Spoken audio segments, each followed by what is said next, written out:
জয় হিন্দ, জয় ভারত বন্ধুরা। তুমি হচ্ছে ডিফেন্স লাভার চ্যানেল।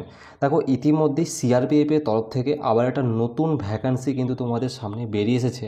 দেখো, এই যে সিআরপিএফের তোমরা ফর্মটা ফিল আপ করবে, অর্থাৎ সেন্ট্রাল রিজার্ভ পুলিশ ফোর্স, এখানে কিন্তু যেই ফর্মটা ছাড়া হয়েছে সেখানে কিন্তু তোমার কোনো রকম এক্সাম হবে না। এবং তোমাদের সবথেকে বড় বিষয় যে এখানে তোমাদের বয়সটা 18 থেকে 40 বছরের মধ্যে কিন্তু ধরা হবে। অর্থাৎ 18 থেকে 40-এর মধ্যে যারা থাকবে প্রত্যেকে কিন্তু এই সিআরপিএফের ফর্মটা ফিল আপ করতে পারবে। এবং এই যে ভ্যাকান্সিটা সেটা কিন্তু অল ওভার ইন্ডিয়া বেসিস কিন্তু ভ্যাকান্সি। দেখো, তোমাদেরকে সম্পূর্ণ ডিটেলস আলোচনা করব এবং তোমাদের অফিসিয়াল নোটিফিকেশন সহ তোমাদেরকে দেখিয়ে দেবো এই ফর্ম ফিল আপ কবে থেকে শুরু হচ্ছে এবং কতদিন পর্যন্ত অ্যাপ্লাই করতে পারবে। তো এখনই বলে দিলাম, তোমাদের এখানে তো এক্সামও হচ্ছে না, কোনো রানও হবে না এবং তোমাদের কোনো ফিজ লাগবে না। অর্থাৎ ফর্ম ফিল আপ করার জন্য যে তোমাদের একটা টাকা, সেই টাকাটাও কিন্তু লাগবে না। সুতরাং এই যে একটা অপরচুনিটি রয়েছে, সেই অপরচুনিটিটাকে তুমি কাজে লাগাতে পারো। তুমি যদি চাও তাহলে ফর্মটা ফিল আপ করতে পারো। সমস্ত ডিটেলস আমি আলোচনা করে দিয়েছি স্টেপ বাই স্টেপ। তুমি চাইলে কিন্তু ফর্মটা ফিল আপ করে নিতে পারো। তবে একটা জিনিস আমি বলে দিই, এখানে যোগ্যতা কিন্তু তোমাদের 5 থেকে শুরু হচ্ছে। অর্থাৎ তুমি 5 পাস থাকলেও অ্যাপ্লাই করতে পারবে, তুমি 8 পাস থাকলেও অ্যাপ্লাই করতে পারবে, 10 পাস থাকলেও অ্যাপ্লাই করতে পারবে। অর্থাৎ যত বেশি উচ্চ যোগ্যতা থাকবে সেই মানে তত ভালো, সেই অনুযায়ী তুমি তোমার পোস্টটাকে অ্যাপ্লাই করতে পারবে। দেখো, গ্রুপ সি পোস্টে ফর্ম ছাড়া হয়েছে, একাধিক ভ্যাকান্সি রয়েছে সিআরপিএফের গ্রুপ সি পোস্টে। তো তোমার যে মনে হবে যে পোস্টগুলো তুমি অ্যাপ্লাই করবে সেটা তুমি অ্যাপ্লাই করতে পারো। এটা অল ইন্ডিয়া বেসিস জব, টেনেন্সি মেল এবং ফিমেল দুটো ক্যান্ডিডেটই কিন্তু অ্যাপ্লাই করতে পারবে। তার আগে একটা বন্ধুরা তোমাদেরকে বলে দিই, তোমরা যারা আমার চ্যানেল নতুন এসেছো তোমরা অবশ্যই সাবস্ক্রাইব করে দিয়ে যাবে। তোমরা ডিফেন্সের যে কোনো আপডেট, সেটা ছোট হোক বড় হোক, সব আপডেট তোমরা আমার চ্যানেলে কিন্তু পেয়ে যাবে। তো এবার পরপর স্টেপ বাই স্টেপ আলোচনা করে দিই, প্রত্যেকটা ইনফরমেশান পুঙ্খানুপুঙ্খভাবে আমি তুলে ধরবো। প্রথমত বলে দিই তোমাদেরকে অ্যাপ্লাই মোড হচ্ছে তোমাদের অনলাইন অফলাইন, তুমি যেটা খুশি সেই পদ্ধতিতে অ্যাপ্লাই করতে পারবে। তুমি তোমার বেসিস তোমার অফলাইনেও অ্যাভেলেবেল রয়েছে, অফলাইনের যে ফর্মের লিঙ্ক সেটাও আমি দিয়ে দেবো এবং তুমি চাইলে অফলাইনেও কিন্তু ডাইরেক্ট ভিজিট করে অ্যাপ্লাই করতে পারবে। ওকে, মেল ফিমেল দুটো ক্যান্ডিডেট অ্যাপ্লাই করতে পারবে। দেখো, এখানে স্যালারিটা একটু কম দেওয়া হবে, বলে দিচ্ছি কারণটা হচ্ছে 16,800 থেকে হচ্ছে 28,100 পর্যন্ত কিন্তু স্যালারি রেঞ্জটা রাখা হয়েছে। এই কারণেই রাখা হয়েছে কারণ এখানে কিছু নিম্নমানের পোস্ট রয়েছে। তো সেই পোস্টগুলোর জন্য যেমন হচ্ছে নিম্নমানের পোস্টের মধ্যে একটা উদাহরণ দিয়ে যদি বোঝাই, একটা আয়ার জন্য কীরকম কোয়ালিফিকেশান রাখা যেতে পারে, তো সেটা একটা নিম্নমানের পোস্ট, তার জন্য কিন্তু স্যালারিটাও এখানে কম রাখা হয়েছে। তোমরা চাইলে কিন্তু ফর্ম ফিল আপ করে নিতে পারো। তোমাদেরকে সম্পূর্ণ বলে দিচ্ছি, এখানে তোমাদের কোনো রকম ফিজ লাগবে না। তুমি যেই ক্যাটাগরি থেকে বিলং করো না কেন, তোমাদের কিচ্ছুর জন্য কিন্তু ফিজ এখানে লাগবে না। আরেকটা জিনিস তোমাদের হচ্ছে বয়স, এই বয়সটা কী হিসাবে ধরা হচ্ছে সেটাকে একটু বলে দিই, আমি ভালোভাবে ক্লিয়ার করে দিই। তোমাদের হচ্ছে যেসব ক্যান্ডিডেটরা তোমাদের জেনারেল ক্যাটাগরি থেকে বিলং করবে, তোমরা কিন্তু 18 থেকে 35 বছরের মধ্যে হলে চান্স পাবে। আর যারা ওবিসি রয়েছে তোমরা কিন্তু 18 থেকে 38 বছরের মধ্যে হলে কিন্তু ফর্মটা ফিল আপ করতে পারবে।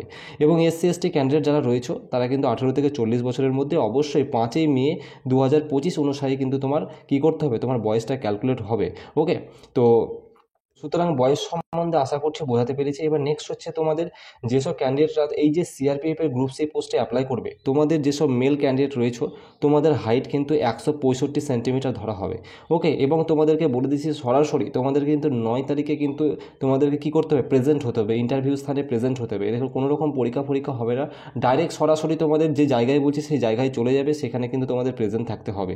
এবং ফিমেল ক্যান্ডিডেট তোমরা যারা রয়েছে তাদের 152 সেন্টিমিটার হাইট লাগবে। তাছাড়াও এখানে যারা নর্থ জোন ক্যান্ডিডেট থাকে তাদের কিন্তু স্পেশাল ছাড় দেওয়া হয়ে থাকে। রানিং এক্ষুনি আমি বললাম যে কোনো রকম কিন্তু রানিং কিন্তু এখানে ধরা হবে না। এবং তোমাদের যে জিনিসগুলো, ডকুমেন্টসগুলো তোমাদের সবথেকে গুরুত্বপূর্ণ, সেই ডকুমেন্টসগুলো আমি স্টেপ বাই স্টেপ আলোচনা করে দিচ্ছি। দেখো, তোমাদের কী কী ডকুমেন্টস লাগবে, ফটো অ্যান্ড সিগনেচার, অবশ্যই লাইট কালার ব্যাকগ্রাউন্ডের তোমাদের ফটো লাগবে। তোমরা যে অ্যাপ্লিকেশন ফর্মটা ফিল আপ করবে সেই অ্যাপ্লিকেশন ফর্মের একদিকে যে তোমাদের ফটোটা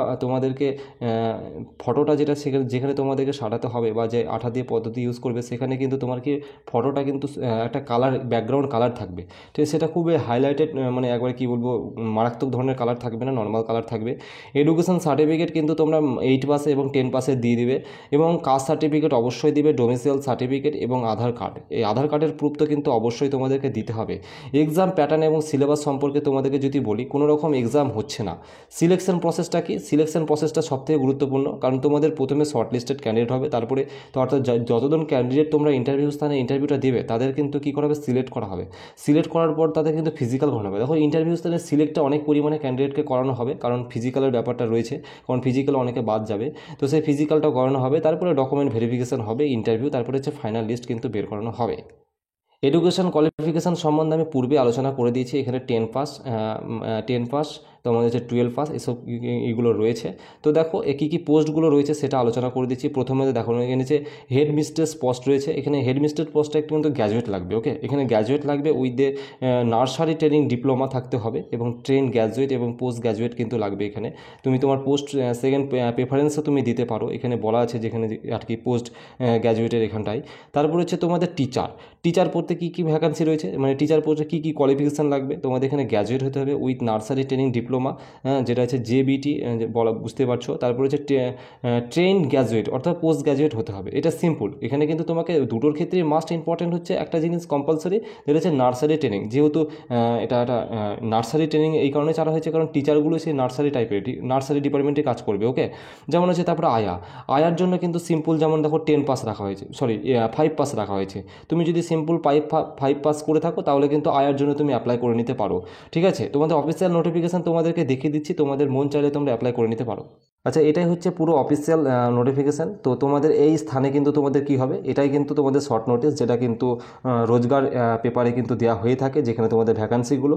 এই যে deputy inspector general of police, অর্থাৎ তোমাদের এই যে নয়ডা এই যে ঠিকানাটা দেওয়া রয়েছে, এই ঠিকানাতেও তোমাদেরকে পোস্ট অফিসের মাধ্যমে পোস্ট করতে হবে এবং তুমি এই ঠিকানাতেই কিন্তু তোমাকে গিয়ে প্রেজেন্ট হতে হবে। তারপরে কিন্তু তুমি তোমার ইন্টারভিউ করানো হবে। তো এই ছিল একটা ছোট্ট আপডেট। জয় হিন্দ, সবাই সুস্থ থেকো, ভালো থেকো।